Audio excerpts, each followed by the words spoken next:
दो बातों को ही बहुत अच्छी रीति समझना है। एक है देह अभिमान और दूसरा है देही अभिमानी स्थिति, है ना भाई। देह और देही, इस अंतर को समझना है। जो भी मनुष्य आत्मा इस अंतर के ज्ञान को अच्छी रीति समझ जाएगी, वो परमात्मा से संबंध बनाकर युगों युगों तक सुख शांति से जीवन जीने का आनंद उठाएगी। एक तो ये बात हो गई। दूसरी बात, सृष्टि का चक्र किस तरह से घूमता है और इस चक्र में कौन पार्ट अदा करता है ना भाई। शरीर तो केवल एक माध्यम है इस दुनिया में जीवन जीने का, पार्ट अदा करने का, है ना भाई। जीना तो पड़ेगा ही, चाहे आप सतयुग में जीना सीखें, चाहे सतयुग त्रेता को छोड़कर द्वापर युग में आए, जहाँ दो राहें पर भटकने की बात शुरू हो जाती है ना भाई। चाहे आप कलयुग में आए, लेकिन आत्मा को कुछ ना कुछ जीवन तो जीना ही पड़ेगा इस सृष्टि रूपी रंगमंच पर। यह सिस्टम सेट है, इस सिस्टम को कोई नहीं बदल सकता, है कि नहीं भाई। अब आपको लंबे समय तक जीना है, 5000 वर्षों तक जीवन जीने का आनंद लेना है, तो इस ज्ञान को अच्छी रीति सुन लीजिए, समझ लीजिए। क्योंकि चाहे कोई एक जन्म भी ले, है ना, चाहे जिसकी आयु सिर्फ 100 वर्ष हो पूरे कल्प में, तो भी वो जीना चाहेगा। आपने देखा होगा, एक चींटी है, चींटी चल रही है, यदि उसे ये एहसास होता है कि आप मारने वाले हैं उसे, तो वो भागती है। उसकी आयु तो बहुत थोड़ी सी है, लेकिन फिर भी वो जीना चाहती है। इसका मतलब यही हुआ कि हर आत्मा को जीवन जीना ही पसंद है। शरीर के साथ, शरीर को छोड़कर परम धाम में जाकर लटक जाना पसंद नहीं है। तो क्यों ना हम इस ज्ञान को अच्छी रीति सुनकर, समझकर और लंबे समय तक जीवन जीने का आनंद लें, 84 जन्मों तक जीवन जीने का आनंद लें, है कि नहीं भाई। और हर एक मनुष्य आत्मा ये पुरुषार्थ कर ले और 84 जन्म जीने का आनंद लेने की व्यवस्था कर ले, ऐसा हो नहीं सकता। कोई समझ पाएगा, कोई नहीं समझ पाएगा। तो आज की मुरली में बाबा ने कुछ बातें ऐसी कही हैं जिसे गहराई से समझना है। तो बाबा कहते हैं, मीठे बच्चे, बाप का फरमान है, देही अभिमानी बनो, पवित्र बनकर सबको पवित्र बनाओ, निश्चय बुद्धि बन बाप से पूरा वर्षा लो। पूरा लेना चाहिए ना भाई। देखो, कहते हैं ना कि भगवान ने सृष्टि रची, तो जब भगवान ने सृष्टि रची है तो इस सृष्टि को वो अच्छी रीति संभालना भी चाहते हैं। ऐसे नहीं कि सब के सब खत्म होके परम धाम में जाके लटक जाए। भाई, जिसने सृष्टि रची है वो तो नहीं चाहेगा ना ऐसा, इसलिए वो फरमान करते हैं। जिसको देह का अभिमान रहेगा, है ना, देही अभिमानी स्थिति नहीं रहेगी। अब ये दो बातों को समझना है। बहुत लोग देही अभिमानी क्या अवस्था है ये जानते नहीं हैं। देखो, देही माना है आत्मा और देह माना शरीर। शरीर के लक्षणों में जीवन नहीं जीना, आत्मा के लक्षणों में जीवन जीना, उसे कहेंगे देही अभिमानी स्थिति। अब शरीर के लक्षण क्या हैं? शरीर का लक्षण ये है कि वो जर्जर होता है ना भाई। कभी छोटा शरीर रहता है और कभी धीरे धीरे बढ़कर, और उसका उपयोग जब हम आत्माएं करती हैं तो वो घटता जाता है, कमजोर पड़ता जाता है। एक माने जर्जर अवस्था में कौन जाता है? शरीर। और यदि शरीर के भान में आत्मा रहती है तो आत्मा की भी जड़जड़ीभूत अवस्था हो जाती है। ठीक है। शरीर है ज्वलनशील। शरीर को यदि अग्नि में डाला जाए तो वो पूरी तरह से जल जाएगा, समाप्त हो जाएगा। लेकिन आत्मा ज्वलनशील नहीं है। आत्मा आग में जलती नहीं है और आप एक आत्मा हो। इसका मतलब आग में जलने से भी आपकी मृत्यु नहीं होगी, देहांत होगा आपका, देह का अंत हो जाएगा। तो जैसे आपने ये देह ली है और जीवन जीना शुरू किया है, वैसा ही पुनः देह ले लेंगे। तो ये ज्ञान नहीं होने के कारण मनुष्य को दुख होता है। एक देह में ही ऐसा लटक जाता है कि बस उसे छोड़ना ही नहीं चाहता वो। एक जीवन को ही संपूर्ण समझ लेता है ज्ञान नहीं होने के कारण। तो आत्मा की जलने की अवस्था नहीं है, आत्मा का गुण जलने का नहीं है, लेकिन ज्वेलसी रहती है आत्मा में, है ना भाई। तो ज्वेलसी पने को छोड़ना वो है देही अभिमानी स्थिति बनाना। क्रोध की अग्नि को छोड़ना वो है देही अभिमानी स्थिति बनाना। विषय विकारों की अग्नि से दूर रहना वो है देही अभिमानी स्थिति बनाना, है ना भाई। जब देही अभिमानी स्थिति रहेगी तभी आप पवित्र रहेंगे और सबको पवित्र बनाएंगे।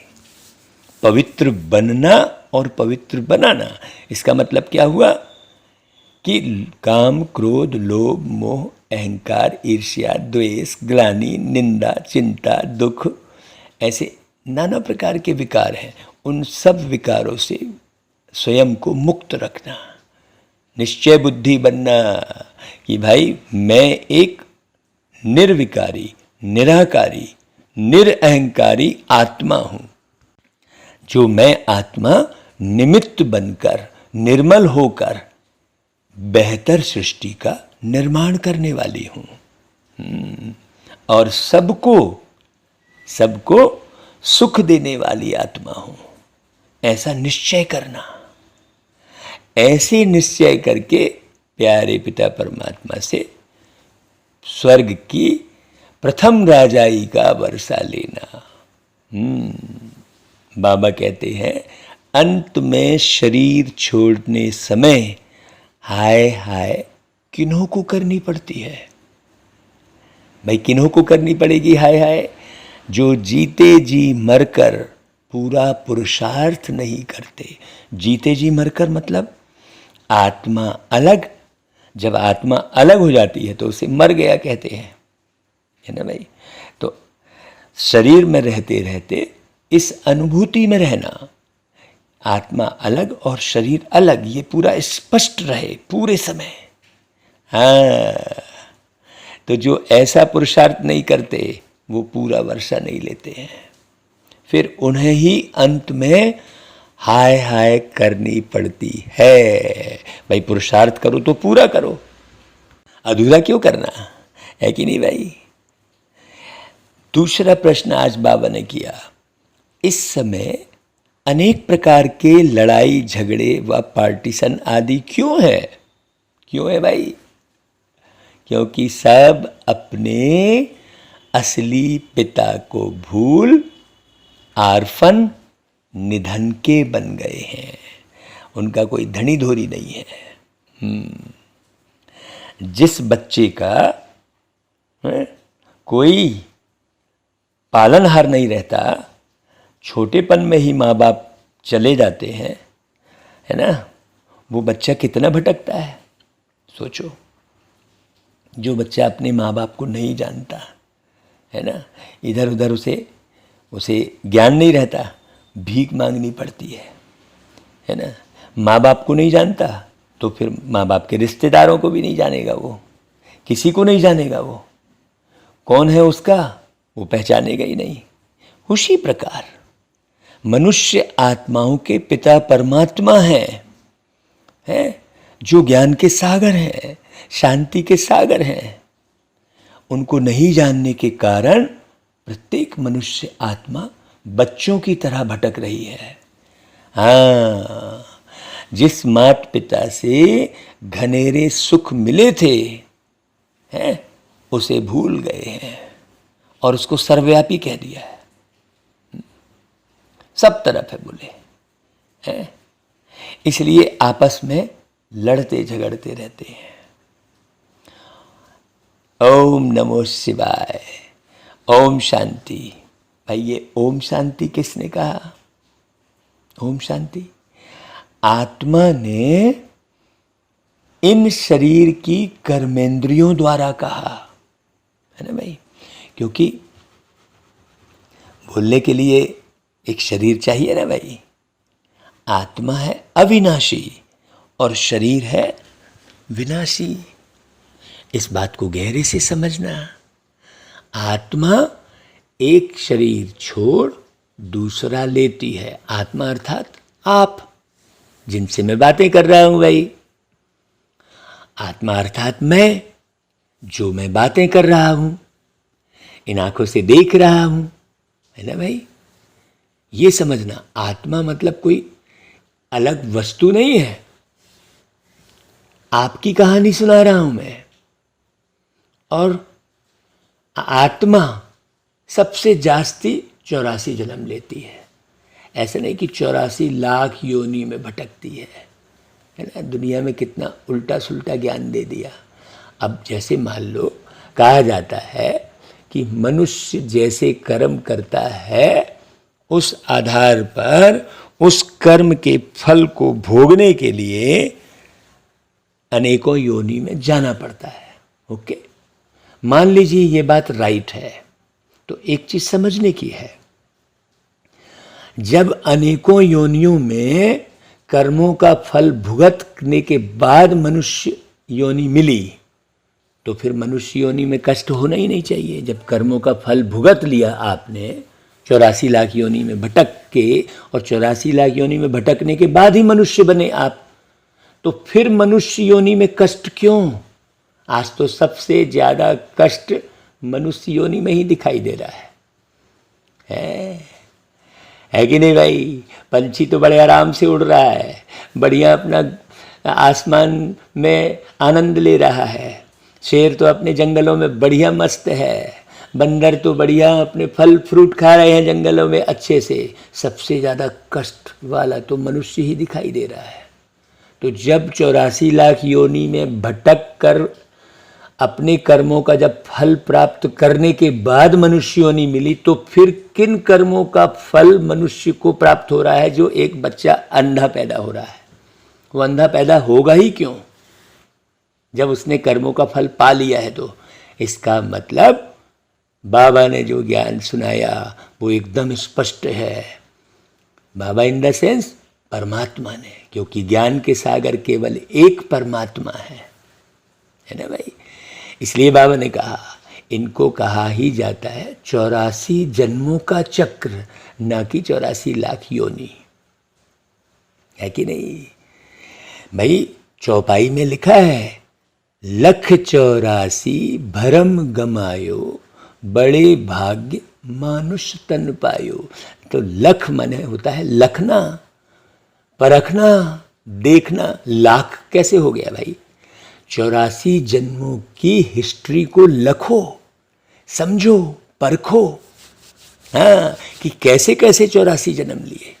अब ऐसे नहीं कि सभी 84 जन्म लेते हैं, दुनिया में जितनी भी मनुष्य आत्माएं दिख रही हैं वो सब 84 जन्म लेते हैं, नहीं, मनुष्य तो इन बातों को नहीं जानते हैं। गीत में भी सुना है ओम नमः शिवाय, तो शिवाय नमः ऊंचे ते ऊंच है शिव परमात्मा, माने शिवाय नमः मतलब नमन के योग्य सिर्फ एक शिव पिता परमात्मा है, बाकी कोई भी आत्माएं नमन के योग्य नहीं रह जाती। और ओम माना आत्मा। अब ओम नमः शिवाय, मनुष्य इस बात को समझते ही नहीं है। ओम का मतलब भी परमात्मा कह देते हैं, शिव का मतलब भी परमात्मा कह देते हैं। तो ओम नमः शिवाय का फिर अर्थ क्या हो गया कि परमात्मा ही परमात्मा को नमन कर रहा है, ऐसा हो गया ना भाई। ओम का अर्थ मैं एक आत्मा, शिवाय नमः मतलब शिव पिता परमात्मा का नमन करती हूँ, है कि नहीं भाई। तो वो शिव पिता परमात्मा है निराकारी दुनिया के रहने वाले, वो इस 84 जन्म के चक्र में नहीं आते। मनुष्य आत्माएं 84 के चक्र में आती हैं, है ना भाई। तो जहां निराकारी दुनिया में प्यारे पिता परमात्मा रहते हैं, वहां अभी जो तुम सब सुन रहे हो मुरली, तुम सब परमात्मा के पास परम धाम में रहते हो, सब आत्माएं रहती हैं वहां। अभी जितनी भी आत्माएं पूरे संसार में फैली हुई हैं, सब शरीर छोड़ छोड़ के एक स्थान पर जाकर सूक्ष्म बिंदु रूप में रहेंगी। बिल्कुल सिंपल सी बात। उनसे नीचे सूक्ष्म वतनवासी। अब सूक्ष्म वतनवासी का मतलब क्या हुआ, इस तन में बैठकर जो परमात्मा की सूक्ष्म बातों को अच्छी रीति समझ जाता है, ये सब सूक्ष्म बातें हैं। जो ज्ञान की गहराई को बहुत अच्छे से समझता है ना भाई, वो अपने विचारों को बिल्कुल परिष्कृत कर लेता है। सूक्ष्म वतन मतलब विचारों की दुनिया, है ना भाई। और मूल वतन मतलब विचारों के साथ बातचीत करने वाली दुनिया। एकदम सिंपल सी बात। तो ऊंचे ते ऊंचे भगवान की महिमा सुनी, क्या सुनी, शिवाय नमः। और फिर गीत में आगे क्या सुना कि तुम मात पिता बंधु सहायक। तो मात पिता बंधु सहायक, यह किन की महिमा है, शिव बाबा की है। क्योंकि जिनका अपना कोई शरीर नहीं है उनको कोई स्वार्थ भी नहीं होगा। भाई मैं तो एक शरीर में बैठा हूं, तो कुछ ना कुछ तो खाने पीने का स्वार्थ तो होगा ही ना भाई। इस शरीर को खिलाने का, इस शरीर को कपड़े पहनाने का, ये तो स्वार्थ होगा ना। तो मात पिता बंधु सहायक तो केवल एक ही निराकार परमात्मा ही बन सकते हैं ना। फिर कहते हैं ब्रह्म देवताय नमः। तो ब्रह्मा देवता और शिव परमात्मा, तो शिव परमात्मा ब्रह्म देवता की रचना करते हैं। ये तो भक्ति में भी दिखाया है भाई। आप देखो शिव पुराण में, हाँ, इस सावन के महीने में हम शिव पुराण भी करते हैं। अगर आप शिव पुराण की सेवा भी करोगे तो बहुत अच्छे से ज्ञान सबको समझ में आ जाएगा। तो शिव पुराण में वर्णन है कि शिव जी ने ही ब्रह्मा की रचना की।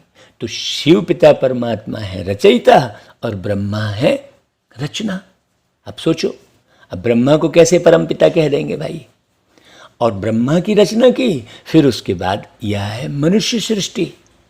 इसी मनुष्य सृष्टि से आत्माओं को चुनकर जो भी आत्माएं स्वयं को परमात्मा के अधीन करती हैं, उनको प्यारे बाबा अच्छी रीति ज्ञान सुनाकर समझाकर देवता बनाते हैं इसी मनुष्य सृष्टि से। तो इसी मनुष्य सृष्टि में ही पावन और पतित बनते हैं। अब कब पावन बनते हैं, जब सच्चा ज्ञान सुनते हैं, अपने सत्य स्वरूप में रहते हैं, तो सतयुग बन जाता है। युग माना समय, तो वो समय पूरा सच्चा समय आ जाता है, तो सतयुग में पावन। और जब अपनी स्वस्थिति से नीचे आते हैं, शरीर समझने लगते हैं अपने को, तो वो कलयुग हो गया। तो कलयुग में पतित है। एकदम सिंपल सी बात है। तो बाबा ये हिस्ट्री पूरी तरह समझाते हैं। अब आप वो काउंटिंग में मत जाइए, अंकों में मत जाइए। समझने के लिए जैसे एक गणितज्ञ x बराबर 10 ऐसा बोलता है। अब कोई विद्यार्थी कहे वाह x बराबर 10 कैसे हो जाएगा, तो भैया x बराबर 20 क्यों नहीं होगा। वो इस तरह का आर्गुमेंट करे तो फिर गणित आगे बढ़े ही कैसे, है ना भाई। समझने के लिए कोई ना कोई पॉइंट तो निर्धारित करना पड़ेगा ना भाई। इसलिए बाबा समझाते हैं कि भारत में आज से 5000 वर्ष पहले देवी देवता थे। अब आप छोटी काउंटिंग से समझेंगे तो आप सिस्टम को बहुत अच्छे से समझ जाएंगे। जैसे एक दिन की घड़ी को 12 तक सीमित रखा है, 12 के बाद पुनः एक बोलते हैं, सीमित रखा है ना भाई। ऐसा थोड़ी है कि 1000 बज गए बोलेंगे, कि 1,00,000 बज गए बोलेंगे। 12 बजे तक और फिर 12 बजे के बाद फिर एक शुरू करते हैं। तो वो छोटे से सिस्टम से पूरी दिनचर्या अच्छे से सेट होती है। उसी प्रकार यदि हम कल्प की आयु लाखों वर्ष कह देंगे तो सिस्टम समझ में कैसे आएगा, सोचने की बात है। तो भारत में आज से 5000 वर्ष पहले देवी देवता थे, ये समझना अच्छे से। वह सब थे मनुष्य, परंतु सर्वगुण संपन्न, 16 कला संपूर्ण थे। देवी देवता भी वैसे ही आंख नाक कान मुख आदि दिखाते हैं, है ना भाई। अब अगड़म बगड़म कोई कैसी भी कहानी बना दे, अब वो उन देवी देवताओं को किसी के भी ऊपर सवारी दिखा दे, तो ये तो मनुष्य की अपनी बच्चा बुद्धि है ना भाई। है? सिंपल सी बात है। दैवी गुणों से संपूर्ण व्यक्ति जो रहता है उन्हों की महिमा होती है। और जब व्यक्ति गुणवान रहेगा, सत्यवान रहेगा, तो फिर हिंसा कैसे करेगा भाई। तो वहां तो हिंसा होती नहीं, विकार में जाते नहीं। यहां तो विषय विकार में जाना हिंसा ही तो करना कहलाएगा भाई, है। उन्हों को कहते हैं संपूर्ण निर्विकारी। जब वो संपूर्ण निर्विकारी है, विषय विकारों से मुक्त है, तो विकारी मनुष्य फिर उन्हों की महिमा गाते हैं। क्या गाते हैं, आप सर्वगुण संपन्न, हम नीच पापी हैं। ऐसे देवी देवताओं के मंदिर में जाकर गाते हैं ना भाई। परमात्मा को भी अनायास याद करते हैं, परंतु उनको कोई जानते नहीं, इसलिए आर्फन ठहरे। गाते भी है, तुम मात पिता हम बालक तेरे, तुम्हारी कृपा से सुख घनेरे मिलते हैं, ऐसा गाते हैं ना भाई। तो कौन है मात पिता? देवी देवताएं तो एक दो के मात पिता हैं, यानी भाई रामचंद्र जी लवकुश के पिता हैं, कृष्ण जी प्रद्युम्न के पिता हैं। पूरी सृष्टि के पिता कौन है भाई, ये समझने की जरूरत है ना भाई। जब ये समझ जाएंगे तो लड़ेंगे झगड़े नहीं, है ना भाई।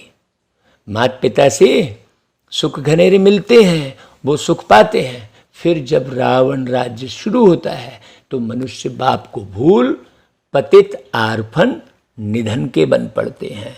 फिर विषय विकार में ही आनंद उठाते रहते हैं। हाँ, आपस में लड़ते झगड़ते रहते हैं। कईयों को लड़ने में ही बड़ा आनंद आता है, कईयों को झगड़ा उत्पन्न करने में आनंद आता है। तो देखो सब जगह झगड़े ही झगड़े लगे हुए हैं। पहले एक दूसरे को हंसी हंसी में गाली देते हैं, फिर उसके बाद वो हंसी क्या हो जाती है, हाँ, झगड़े में बदल जाती है। ऐसा ही हुआ दुनिया का, कितने पार्टीशन हैं। देखो स्वर्ग में तो केवल एक ही लक्ष्मी नारायण का राज्य था। जरा अच्छी रीति समझ ला भाई। हाँ, लक्ष्मी नारायण का राज्य था, मतलब नर श्रेष्ठ आचरण धारण करके अपने लक्ष्य से हटता नहीं था। शांति, आनंद, प्रेम, सुख, पवित्रता में ही रहता था। तो उस समय भारतवासी क्या थे? सारे विश्व के मालिक थे। अब तो टुकड़े टुकड़े हैं। यह समुद्र तुम्हारा, यह हमारा, यह धरती तुम्हारी है, यह हमारी पंजाब, यूपी, राजस्थान आदि आदि देखो कैसे अलग अलग हो गए हैं और ही टुकड़े करते रहते हैं। पहले मध्य प्रदेश पूरा एक था, अब उसके 2 टुकड़े हो गए। एक छत्तीसगढ़ बन गया और मध्य प्रदेश एक अलग। अब फिर मध्य प्रदेश के और टुकड़े करने की डिमांड हो रही है कि चलो भाई अब बुंदेलखंड अलग। ऐसे टुकड़े होते जा रहे हैं। भाषा पर भी कितने झगड़े होते हैं, क्योंकि पारलौकिक माँ बाप को नहीं जानते हैं। इसलिए मेरी भाषा अलग, तेरी अलग, मेरे भगवान अलग, तेरे भगवान अलग, ये चक्कर में लड़ाई झगड़े कितने होते हैं। भारत स्वर्ग था तो यह कोई बात नहीं थी। स्वर्ग था मतलब सब अपने अपने स्व में स्थित थे, किसी भी किस्म का वर्ग भेद नहीं था। तो अब फिर स्वर्ग होना है। बाप बैठ समझाते हैं यह सृष्टि का चक्र कैसे फिरता है।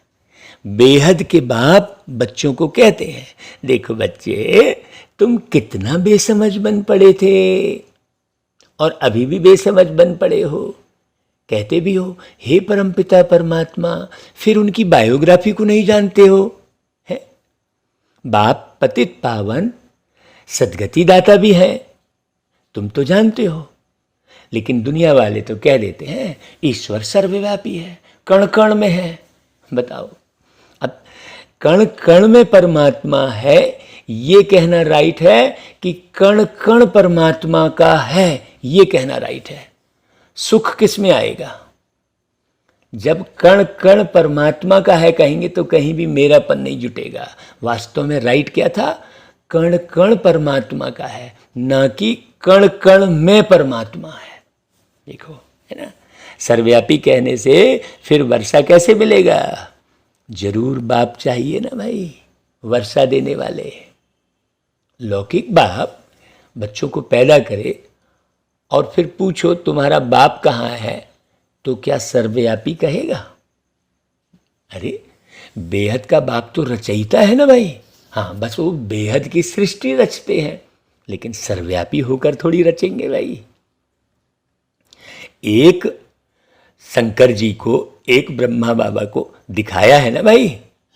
ब्रह्मा विष्णु महेश एक दिखाए है ना, फिर सर्वव्यापी कैसे हो गए? सोचो। है तो बेहद के बाप को ही सब भगत पुकारते हैं, हे पतित पावन। शिव बाबा आकर हमको पतित से पावन बनाओ। जैसे स्वर्ग में पावन थे वैसे फिर हमको आकर पावन बनाओ। हम बहुत दुखी है तो दुख क्यों है? उस कारण को बाबा सामने लाकर उसका निवारण बताते हैं। क्यों? जब से रावण राज्य शुरू होता है तो सब मनुष्य पतित होने लग पड़ते हैं। मनुष्य को देख देख कर फिर जानवर भी पतित होने लगते हैं। नहीं तो पहले शेर और गाय एक घाट में पानी पीते थे, ये कहा गया है, समझाया गया है। जब पतित हो जाते हैं तो दर दर के धक्के खाते रहते हैं, फिर कहने लगते हैं, फिर समझने लगते हैं सब में परमात्मा है। फिर मूर्तियां ठिक्कर बित्तर की बना दी गई है तो समझते हैं कि इसमें भी भगवान है। अरे भाई, पत्थर में भगवान कहाँ से आया? अब कहेंगे नहीं भावना, तो भाई भावना में रहकर तुम पत्थर में भगवान को समझ सकते हो तो फिर पत्थर में इंसान को भी समझने लग जाओ। है फिर पत्थर की बेटी बना लो, फिर पत्थर की बहू ले आओ। है जब पत्थर में भगवान समझ सकते हो, इतनी बड़ी अथॉरिटी, तो फिर इंसान भी समझने लग जाओ ना भाई पत्थर में ही। फिर काहे को है, फिर काहे को चैतन्य एक बच्चा चाहिए बोलते हो? सोचो। है भाई, बाबा तो परमधाम में रहते हैं ना, परमात्मा तो कितने ढेर चित्र बनाते हैं, फिर जब पुराने हो जाते हैं तो फेंक देते हैं। भाई ये तो गुड्डे गुड़ियों जैसी पूजा हो गई ना भाई। गुड्डे गुड़ियों जैसा खेल हो गया ना। कहते हैं हे बाबा हमको सद्गति दो, मतलब सच्चा मार्ग दिखाओ। तो जब इसको स्पष्ट समझेंगे आप, तब तो सच्चा मार्ग मिलेगा भाई। आप समझा रहे हैं मुरली के माध्यम से, तो आप समझने का प्रयास कीजिए, सुनिए। ऐसे एक बार में तो समझ में आएगा ना भाई, एक बार में तो समझ में नहीं आएगा ना। सर्व के सद्गति दाता एक ही पतित पावन शिव बाबा है। उनको सब मनुष्य भूल गए हैं। भले वो शिव शिव करके शिव जी की पिंडी पर दूध चढ़ाते हैं, लेकिन वो कब आते हैं, कैसे निर्माण करते हैं, क्या करते हैं, किसी को पता ही नहीं है। सब याद तो उनको करते हैं। सबका पतियों का पति अर्थात बापों का बाप तो वह है। बाप कहते हैं बच्चे अब पावन बनो, तुम आत्माएं सब अब पतित हो गई हो, खाद पड़ गई है तुम्हारे अंदर। सच्चे सोने में खाद डालने से अथवा अलाय पड़ने से फिर सोने का मूल्य कम हो जाता है ना भाई। इसलिए आज देखो मनुष्यों का मूल्य कितना घट गया है, कोई मूल्य नहीं है मनुष्यों का। तो यह भी तमो प्रधान दुनिया है ना भाई।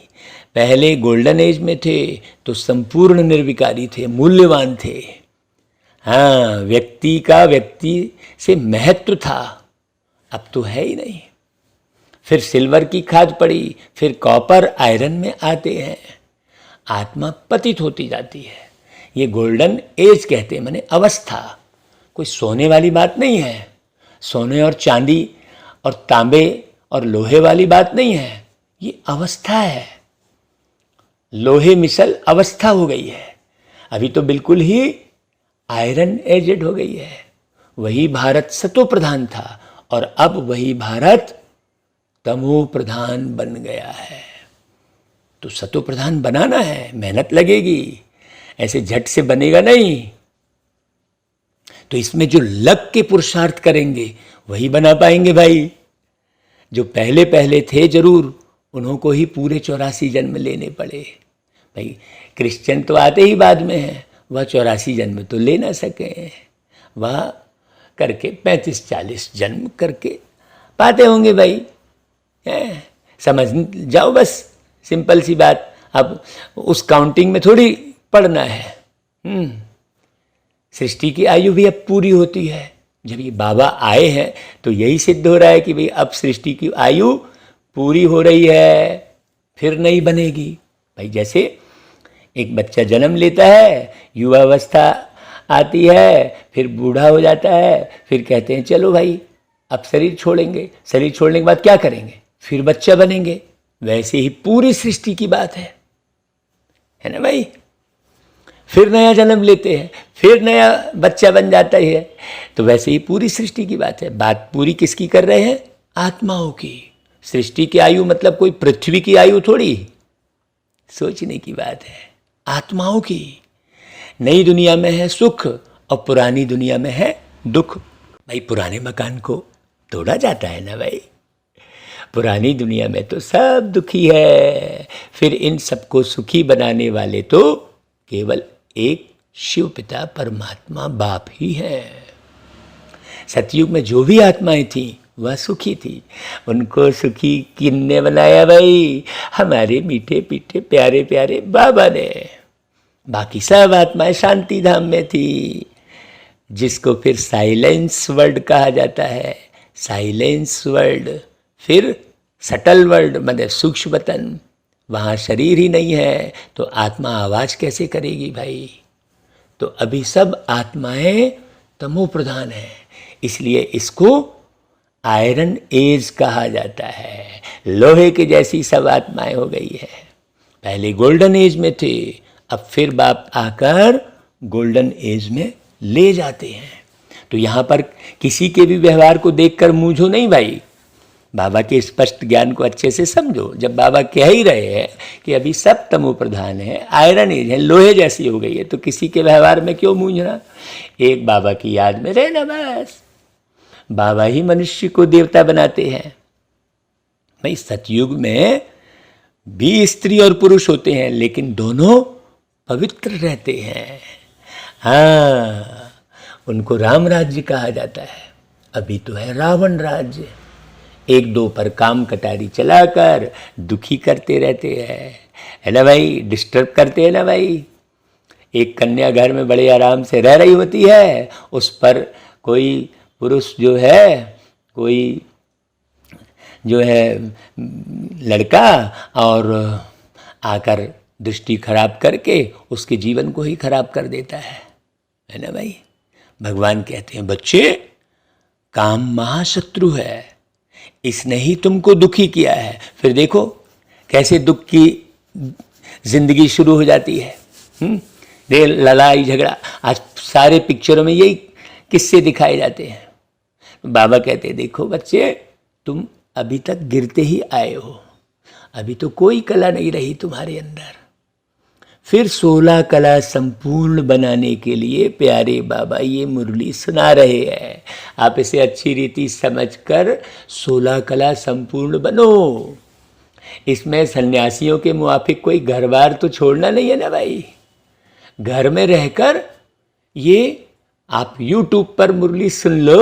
अभी तो कितनी अच्छी व्यवस्था हो गई। पहले तो ये इंटरनेट आदि ऐसे सब कुछ था नहीं, तो हमें भाग भाग के सुबेरे 5 बजे से एक स्थान पर सबको इकट्ठे होकर मुरली सुनना पड़ता था। हाँ, अब तो बाबा घर घर मुरली पहुंचाने की व्यवस्था किए है भाई। ये आविष्कार भी तो बाबा ने ही करवाए हैं ना भाई। बाबा ही सबसे बड़े साइंटिस्ट हैं। तो पावन दुनिया में जाने के लिए यह अंतिम जन्म तुमको पवित्र जरूर बनना है। हाँ, ये पक्का करो। जो बाप द्वारा पवित्र बनेंगे वही पवित्र दुनिया के मालिक बनेंगे, और जो विनाश के द्वारा पवित्र बनेंगे वो क्या पवित्र दुनिया के मालिक बनेंगे। सोचो, बाकी सब तो पवित्र बनेंगे ही, कोई विनाश के द्वारा बनेगा।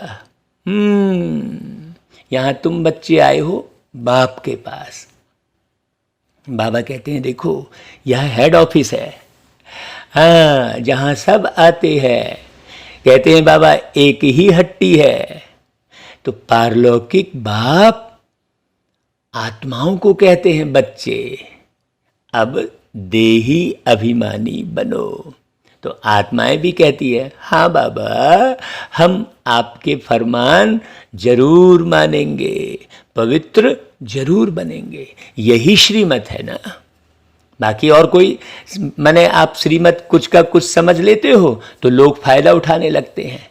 हाँ, बस श्रीमत यही है कि घर गृहस्थ में रहकर पवित्र बनो। भाई मैं जो अब मुरली सुना रहा हूँ आपको, भाई पवित्र रहता हूँ, बड़े फलक से कहता हूँ, घर गृहस्थ में रहकर पूर्ण पवित्र रहता हूँ। हाँ, तो श्रीमत से ही श्रेष्ठ बनना है। ऐसे सारे घरों में ये मुरली भेजो, बहुत प्यार से भेजो, शांति में रहकर भेजो सबको मुरली। रावण की मत से तुम भ्रष्ट बने हो। हाँ, सारी कथाएं जितनी दिखाते हैं, अब देखो जो संत ज्ञानेश्वर की कथा है, तो संत ज्ञानेश्वर की कथा में यही दिखाते हैं कि जो उसके पिताजी थे वो पहले गृहस्थ धर्म छोड़कर सन्यासी बन गए थे।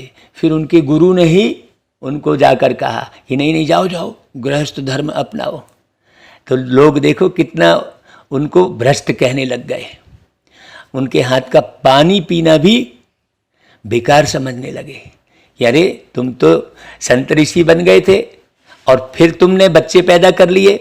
तो उन बच्चों से भी लोग चिढ़ते थे। ये संत ज्ञानेश्वर की सच्ची कथा है।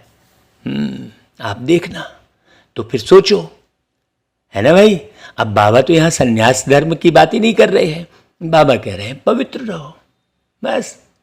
है कि नहीं भाई। कितनी सिंपल सी बात है। और जो पवित्र रहने की प्रतिज्ञा करने के बाद पवित्रता के व्रत को छोड़ता है, उसकी हालत फिर संत ज्ञानेश्वर के पिताजी के समान हो जाती है फिर। और फिर उनके बच्चे भी वैसे ही भटकते हैं। बहुत ध्यान से सुनना, बहुत अच्छी बात। हाँ, फिर तुलसीदास जी की कथा भी आप सुनना। सारी कथाओं में बहुत अच्छे से वर्णन है, लेकिन लोग समझें तब तो। तुलसीदास जी को भी उनके गुरु ने उनके अपने परिचित किसी की बच्ची थी, तो तुलसीदास जी को जो है गुरु की आज्ञा कहकर जो है वो विवाह करवा दिया तुलसीदास जी का। नहीं तो कितने दिव्य थे वो, पहले ये बताया गया है। हाँ, रत्नावली से विवाह करवा दिया। उसके बाद वो तुलसीदास जी बस रत्नावली के ख्यालों में ही रहने लग गए। पूजा भी करते थे तो बस रत्नावली का ही नाम जपते थे। हाँ, और कहते थे नहीं, एक ही ग्रंथ है, वो है रत्नावली, बाकी और कोई ग्रंथ नहीं है। ऐसा पूरे मूंझ गए थे। फिर रत्नावली ने ही तुलसीदास जी की आंखें खोली। कहा, अरे तुम ये हाड़ मास के शरीर से तुम इतना प्रेम करते हो, है इस चाम से इतना प्रेम करते हो, चाम यानी चमड़ी। अगर यही प्रेम तुम श्री राम से करते तो क्या से क्या बन जाते आज। तब उनकी आंखें खुलती है, ये दिखाया है। तो वही परमात्मा राम तो इस धरती पर आकर सिखा रहे हैं भाई, डायरेक्ट, है ना। तो इस शरीर द्वारा आत्मा कहती है, हे बाबा हम आपके बने हैं। तो बाबा कहते हैं, हाँ बच्चे, मैं आया ही हूं सर्व की सद्गति करने, पाप आत्मा से पुण्य आत्मा बनाने के लिए। तो पवित्र जरूर बनना है ना। पहले जब पवित्र बन ब्रह्मा कुमार कुमारी बने, तभी शिव बाबा से स्वर्ग के सुख का वर्षा पाए। अब ब्रह्मा कुमार कुमारी मतलब कोई सिंबल नहीं, कोई स्थूल निशानी नहीं। हाँ, चेहरे और चलन से दिखाओ कि भाई तुम ब्रह्मचर्य व्रत का पालन करने वाले कुमार, या अर्थात सभी बुराइयों को मार देने वाले। ये दिखाओ अपने जीवन से, अपने बोल से। हाँ, वो शिव बाबा आपके मस्तक मणि में नजर आए, आपके व्यवहार में। हाँ, कोई सिंबल थोड़ी। हाँ, है कि नहीं भाई। बाबा एकदम स्पष्ट कह रहे हैं, तुम फिर से आए हो बाप से वर्षा लेने। तुम जो देवी देवता धर्म के थे, तुमने ही 84 जन्म लिए हैं। अच्छी रीति समझो। अभी वह देवी देवता तो है नहीं कोई भी, एक भी। देवताएं जो पतित बने हैं वही आकर पावन बनेंगे। जो आए ही बाद में हैं वह स्वर्ग में तो जा न सके भाई, वो उतना पुरुषार्थ तो कर नहीं पाएंगे। जिन देवी देवता धर्म वालों के 84 जन्म पूरे हुए हैं, उन्हों को ही फिर से देवता बनना है। ये बहुत गहरी बात आज की मुरली में सुनो भाई अच्छे से। हाँ, तो अपने जन्मों को अच्छी रीति जानो। हाँ, हमने तो भाई बाबा से मिलन मना के अपने पिछले कई जन्मों को स्पष्ट देखा है। बाबा कहते हैं, इन बातों को समझेंगे वही जो आकर एक्यूरेट ब्रह्मा कुमार कुमारी बनेंगे, नामधारी नहीं। ऐसे तो दुनिया में भी नामधारी ब्राह्मण ढेर हैं, है ना भाई। प्रजापिता गाए जाते हैं ना भाई। मनुष्य सृष्टि के जगत पिता और जगत अम्बा, तो उन्हों के इतने बच्चे कैसे होंगे। तो अभी है ब्रह्मा मुख वंशावली। ब्रह्मा के मुख से शिव बाबा जो बोलकर ज्ञान सुना रहे हैं, उस ज्ञान को अच्छी रीति धारण करना। सब मम्मा बाबा कहते हैं कैसे बच्चे बने। शिव बाबा ने ब्रह्मा द्वारा तुमको अपना बनाया है। तुम शिव बाबा को याद करते हो, उनसे स्वर्ग का वर्षा लेने के लिए। तो सब ब्रह्मा कुमार कुमारियां फिर आपस में भाई बहन ठहरे ना भाई। तो यह युक्ति बाबा कहते हैं, तुम गृहस्थ व्यवहार में भल रहो, परंतु कमल फूल समान पवित्र रहो। यह करके दिखाओ। घर बार छोड़ने की बात ही नहीं है। अपनी रचना की भी संभाल करो। सिर्फ पवित्र रहो तो इन देवताओं जैसा फिर बनेंगे। देवी देवता धर्म की स्थापना तो जरूर होनी ही है भाई, वो तो कर ही रहे हैं बाबा। तुम बस सिस्टम को फॉलो करो। बाप बच्चों को सम्मुख बैठ समझाते हैं कि देखो भाई, यह मधुबन है हेड ऑफिस, फिर कितने सेंटर्स खुलते रहते हैं। जो कल्प पहले ब्रह्मा कुमार कुमारियां बने थे वही फिर ब्राह्मण से देवता, फिर क्षत्रिय, वैश्य, शूद्र बनते आए हैं। अब फिर ब्राह्मण बनना पड़े। चोटी तो ब्राह्मणों की ही है ना भाई, इन वर्णों से तो पास करना ही होता है। बाप कहते हैं तुम सो देवी देवता थे, जो सो हम का गायन है भाई, है? हम सो हम ऐसा कहते हैं, लेकिन बात समझते नहीं है। वो हम सो आत्मा सो परमात्मा कह देते हैं। बाबा स्पष्ट कह रहे हैं अब तुम फिर शूद्र से ब्राह्मण बने हो, सो देवी देवता बनने के लिए तुम पवित्र बनते हो। गायन भी है, कुमारी वह जो 21 पीढ़ी का उद्धार करे, है ना भाई। भाई 21 पीढ़ी मतलब 21 जन्म हो गए ना भाई, सीधी सी बात। तुम सब ब्रह्मा कुमार कुमारियां हो, कुमार और कुमारियां तो दोनों चाहिए ना भाई। तुम हर एक को 21 पीढ़ी के लिए सदा सुख का रास्ता बताते हो। चलो भाई अपने सुख धाम, यह है दुख धाम, अभी बाप को याद करना है। बाप कहते हैं पवित्र बनो और मामेकम याद करो, कोई भी देहधारी को याद नहीं करो। बाप ही बैठ बच्चों को सुख घनेरे देते हैं। अभी तो देखो कितना दुख है, दुख में ही भगवान को याद किया जाता है ना। कहते हैं ना दुख में सुमिरन सब करे, ऐसा कहते हैं ना भाई। सुख में करे न कोई, जो सुख में सुमिरन करे, दुख काहे को होए। लेकिन सुख में सुमिरन करे ऐसा होता ही नहीं है। बाप स्वर्ग में ले जाते हैं, फिर वहाँ क्यों याद करेंगे भाई। कहते हैं हे प्रभु अंधों की लाठी, परंतु जानते तो कुछ भी नहीं। भाई कैसे अंधे बने, किस बात के अंधे हैं भाई। ये वाले नैन तो हैं, फिर कैसे अंधे हैं। अज्ञानता के अंधे हैं ना भाई। लक्ष्मी नारायण के आगे भी जाकर कहेंगे तुम माता पिता। अब वह तो है स्वर्ग के मालिक, वह थोड़े ही सबके माता पिता हो सकते हैं। कृष्ण तो एक राजधानी के हैं, राधे दूसरी राजधानी की है। फिर उनकी सगाई हो जाती है, स्वयंवर के बाद फिर नाम बदल जाता है। विष्णु के 2 रूप लक्ष्मी नारायण बनते हैं। दीपमाला पर महालक्ष्मी को ही तो बुलाते हैं ना भाई। एक तरफ तो मैंने कहानी ये लिखते हैं कि रामचंद्र जी वापस आए अयोध्या में तो दिवाली मनाई गई, लेकिन राम की पूजा तो कहीं होती नहीं दिवाली में। सब तो महालक्ष्मी की पूजा करते हैं। महालक्ष्मी मतलब लक्ष्मी और नारायण दोनों युगल हो गए भाई। अभी तुम काम चिता से उतर ज्ञान चिता पर बैठते हो। ये बारीक ज्ञान की बातें हैं, है ना भाई। तुम हो सच्चे ब्राह्मण, तुम पवित्रता की प्रतिज्ञा कराते हो। बेहद के बाप कहते हैं पवित्र बनो तो पवित्र दुनिया के मालिक बनेंगे। घर बैठे भी याद कर सकते हो, स्पष्ट कह रहे बाबा। बाबा कहते हैं तुम सबको मेरे पास आना है। हाँ, इसलिए बुद्धि कहीं भी नहीं लगानी है भाई। मरना तो सबको है। हाँ, यह वही महाभारत की लड़ाई है। यहाँ है यौवनों की लड़ाई। सतयुग में कोई लड़ाई आदि तो होती ही नहीं। बाप कहते हैं तुम इस रावण 5 विकारों पर जीत पहनो। हाँ, तुम छोड़ो 5 विकारों को और उठकर ज्ञान स्नान करो। तुम छोड़ो 5 विकारों को। बाकी लड़ाई आदि की तो कोई बात ही नहीं है भाई। यह महाभारत की लड़ाई भी लगती है, बाकी थोड़े बचेंगे।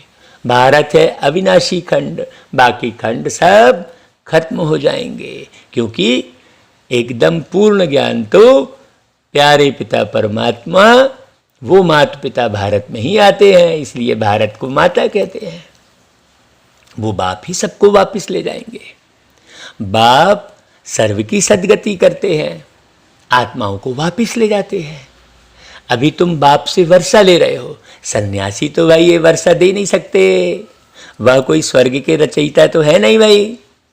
अभी स्वर्ग की स्थापना हो रही है, इस बात को अच्छी रीति समझो। बाकी नरक के मनुष्य मात्र तो सब खत्म हो ही जाएंगे। मरना तो है, तो क्यों ना भाई जीते जी वर्षा ले लेवे, नहीं तो फिर हाय हाय करेंगे। कुंभकर्ण की आसुरी नींद से अंत में जागेंगे। हाँ, अभी सारे चक्र की नॉलेज तुम्हारी बुद्धि में है। तुम ही पूज्य थे, फिर पुजारी बने, फिर पूज्य बनते हैं। पावन राजाएं भी थे तो पतित राजाएं भी थे। अब तो 9 राजा, प्रजा का प्रजा पर राज्य है। फिर सृष्टि को चक्र खाना है, सतयुग में आना है।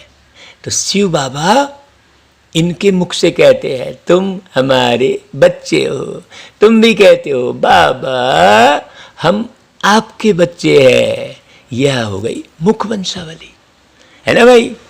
तो तुम हो गए ईश्वरी परिवार के।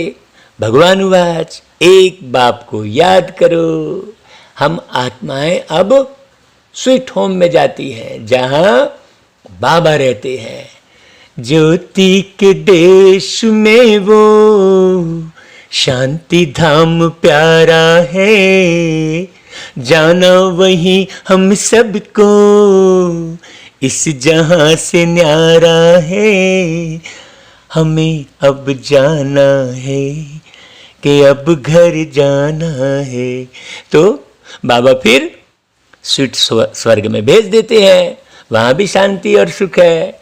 तुम यहाँ आए हो पवित्रता, सुख, शांति का वर्षा लेने। 21 जन्मों के लिए यह पढ़ाई है। तुम यहाँ के लिए नहीं पढ़ते हो भाई, यह तो है ही मृत्यु लोक। अब तुम यहाँ सोचोगे कि मैं करोड़पति बनूंगा, हाँ खूब महंगी गाड़ी लूँगा, तो ये तुम्हारा व्यर्थ चिंतन कहलाएगा। यहाँ के लिए नहीं, हम तो भैया ऊंचा पद सतयुग में लेंगे। हाँ, तुम अमरनाथ द्वारा अमर कथा सुन अमर बनते हो। अभी तो बार बार मर रहे हो, पैसा कौड़ी, धन दौलत, देह दुनिया, मान सम्मान में, है ना भाई।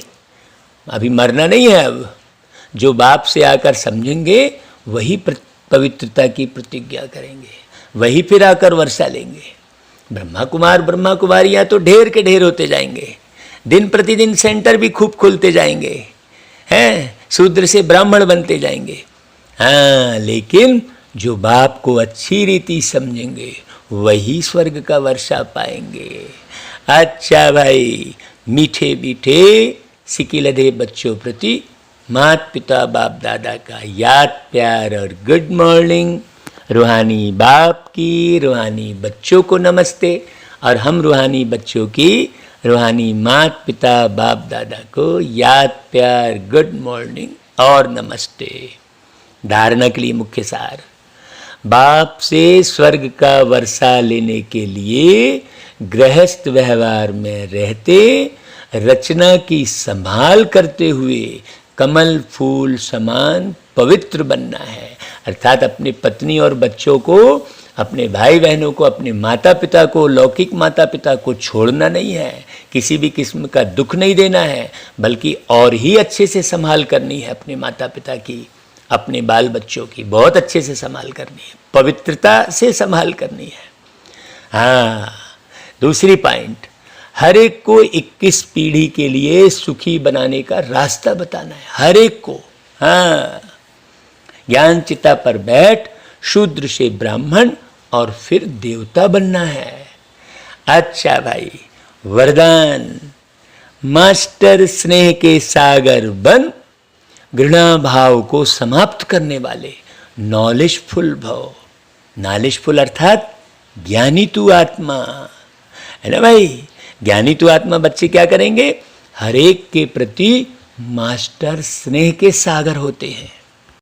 उनके पास स्नेह के बिना और कुछ है ही नहीं। आजकल संपत्ति से भी ज्यादा स्नेह की आवश्यकता है। तो मास्टर स्नेह के सागर बन, अपकारी पर भी उपकार करो।